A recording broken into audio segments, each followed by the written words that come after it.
नासिक में TCS company का आपको मामला जरूर पता होगा कि किस तरीके से उस कंपनी में कॉर्पोरेट जिहाद का पूरा मामला चल रहा था। वहाँ के मुस्लिम जो सीनियर लोग थे वो हिंदू लड़कियों और लड़कों को धार्मिक उत्पीड़न करते थे और यहाँ तक कि लड़कियों को गलत तरीके से छूते थे, उनके साथ शारीरिक संबंध बनाने की कोशिश करते थे और बहुत ही घिनौनी हरकत करने की कोशिश करते थे। अब एक पीड़िता ने जो खुलासा किया है वो रोंगटे खड़े करने वाला है। बहुत ही सनसनीखेज आरोप लगाए हैं, वो भी पुलिस के सामने। दरअसल यहाँ पर एक महिला कर्मचारी थी जो टीसीएस में काम करती थी।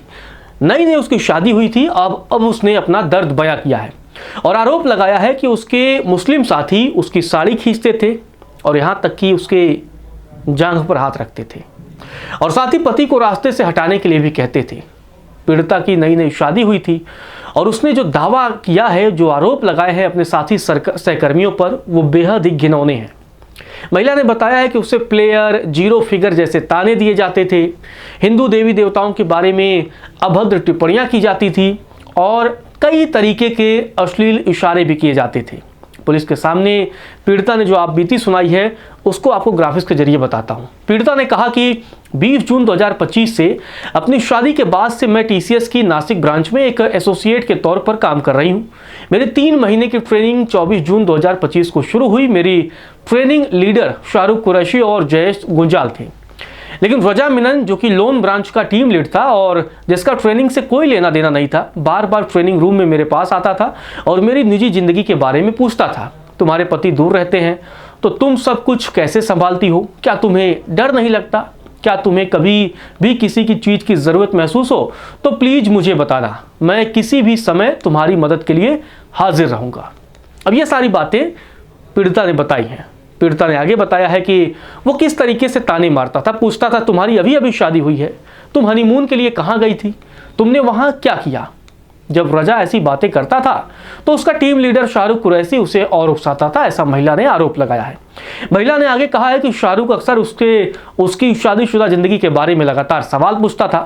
पीड़िता ने आगे कहा, अगर तुम्हारे अपने पति से नहीं बनती तो हमें बताओ, हम तुम्हें ठीक ठीक सिखाएंगे कि क्या करना है और कैसे करना है। तुम्हारे ज़रूर कई बॉयफ्रेंड रहे होंगे, उन सबको छोड़ने के बाद तुम्हारी शादी कैसे हो गई? अगर वे बॉयफ्रेंड अब भी तुम्हें वैसे ही परेशान कर रहे हैं जैसे पहले करते थे और तुम्हारे परिवार या पति को इसके बारे में पता चल गया तो क्या होगा? तुम क्या करोगी? रजा ने मेरा निकनेम प्लेयर रख दिया था। जब भी मैं ऑफिस आती थी तो वह मुझसे सिर्फ प्लेयर कहकर ही बुलाता था। अगर मुझे अपने काम में कोई दिक्कत आती थी और मैं शाहरुख को बताती थी तो वह रजा को बुला लेता था। फिर रजा आता और कहता, क्या चल रहा है प्लेयर, काम नहीं सफल रहा? अगर तुम्हें कोई दिक्कत हो रही है तो बस मुझे बता देना। पीड़िता ने पुलिस के सामने ऐसे कई सनसनी राज खोले हैं। पीड़िता ने पुलिस को बताया है कि वो कहते थे तुम्हारा पति कभी यहाँ क्यों नहीं आता, तुम दोनों की अभी अभी शादी हुई है, वह तुमसे दूर कैसे रह पाता है? अगर मैं उसकी जगह होता तो तुम्हारे बिना कहीं नहीं जाता, मैं हमेशा तुम्हारे साथ ही रहता। इस साल मार्च में गुड़ी पड़वा के दिन महिला ने आगे आरोप लगाया और बताया कि रजा ने उसकी साड़ी खींच दी थी। महिला ने, जो पीड़िता है, उसने कहा कि मैं साड़ी पहनकर आई थी, जब मैं लॉबी से गुजर रही थी ठीक पेंट्री के सामने तो मुझे लगा कि किसी ने मेरी साड़ी का पल्लू खींचा है। जब मैं पीछे मुड़ी तो मैंने देखा कि मेरा पल्लू रजा के हाथ में था। मैंने तुरंत अपना पल्लू पीछे खींच लिया, जिस पर उसने मेरी तरफ गंदी नज़र से देखा और मुस्कुराया। महिला ने आगे दावा किया है कि वह उसे लंच के समय भी लगातार परेशान करता था। वह कोई न कोई बहाना ढूंढकर उसके पास बैठ जाता और उसे गलत तरीके से छूता था। पीड़िता ने अपनी शिकायत में कहा कि वह मेरे ठीक बगल में आकर बैठ जाता और अपना हाथ मेरी जांघ पर रख देता। वह कहता, जैसे तुम अपने पति के लिए खाना बनाती हो वैसे ही तुम मेरे लिए भी खाना बनाकर लाना चाहिए।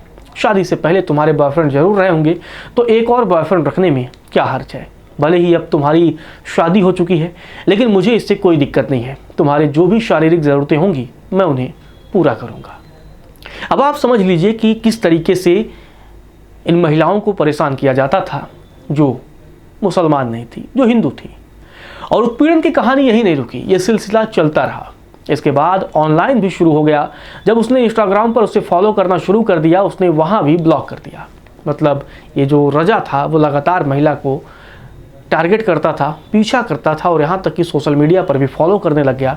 जब महिला ने उसे वहाँ ब्लॉक कर दिया उसके बाद से और भी परेशान करने लगा। तो पुलिस के सामने पीड़िता ने अपना दर्द बयां किया है।